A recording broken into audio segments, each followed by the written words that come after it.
So today we're very, very excited to have Jacques with us. As you know, he's a computer scientist, information scientist, a venture capitalist, and a founding figure in, we could say UAP studies, but really just any kind of research into UAP, and absolutely foundational for our understanding of UAP in general.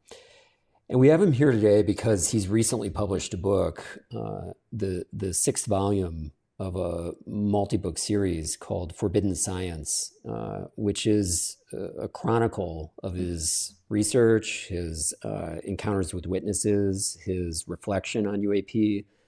And it's also a window into how he developed his thinking as he was going. And so, Jacques, welcome to the Soul Forum. It's really nice to have you here again. Thank you for inviting me. I look forward to this. Yeah, it's going to be a great conversation. I know our member audience and other people will see this in the future. Are really excited to have you, and I'm excited because the Forbidden Science series is, to me, as a researcher and also just as somebody who is very concerned about UAP, is it's a really interesting series of books because it's very rare for someone who's published a lot and done foundational thinking about anything to publish books like this that give you a window into how they came to think what they think. Usually when we read research books or academic work, we discover what the writer thinks, but not how they get to what they think. And these books are very different in that regard. So maybe to start off, you could tell us a bit about, why you chose to do this at all over the last couple decades.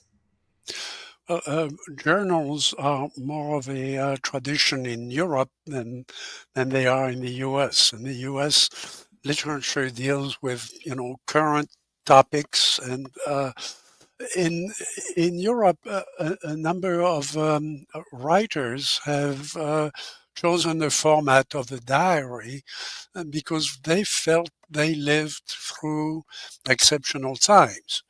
And that was my motivation for starting as a really as a student, as a young astronomer, because I thought, I was living in exceptional times with the end of World War II, the transition to computers, the transition to new approaches to astronomy, which was my first career. What I didn't know was that those exceptional times would last, 70 more years. And I'm still writing, although now I'm thinking of, the closing volume in that whole series.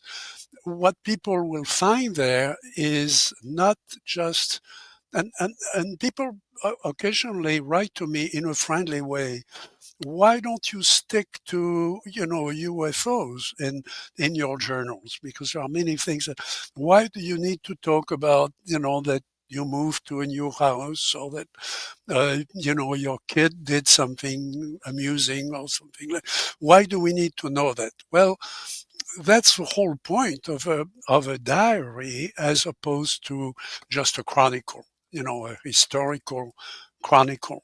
And in the diaries, you find yourself going back to a time when there were no personal computers, a time when there were no satellites in the sky, and when I started writing. And so it's important for people who, that this is not for everybody who wants to listen or read something about UFOs or flying saucers. It's really for people who want to understand how things have changed, because they continue to change. And sometimes, people criticize me by saying, why don't you stick to the new things? Why do you want to talk about the old stuff? Well, the old stuff, and we keep rediscovering the old stuff because it's very much in the research we do. And I'm amused And that's my last comment on that. I'm amused when in Washington when they say, RRO is only going to look at the data from the last year, um, because there is too much of the other stuff. And anyway, we're only interested in what's making an impact now. Well, the things that happened 25 years ago are making an impact now. And if we ignore them, it would be like an astronomer saying, I'm only going to look at new comets. We don't care about what Kepler did in the 16th century. Well, the comet that Kepler saw in the 16th century is coming back, every 50 or 60 odd years. And without it, there were a lot of things we wouldn't know about the solar system.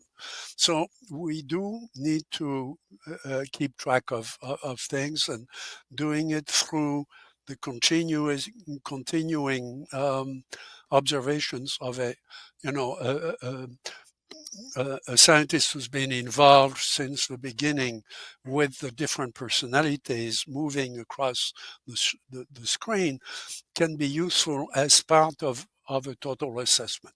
So that's what I do. Okay, fantastic answer, and it gives us a lot of insight into why to read these books. And I would advocate for people to take them seriously as much as your more famous works.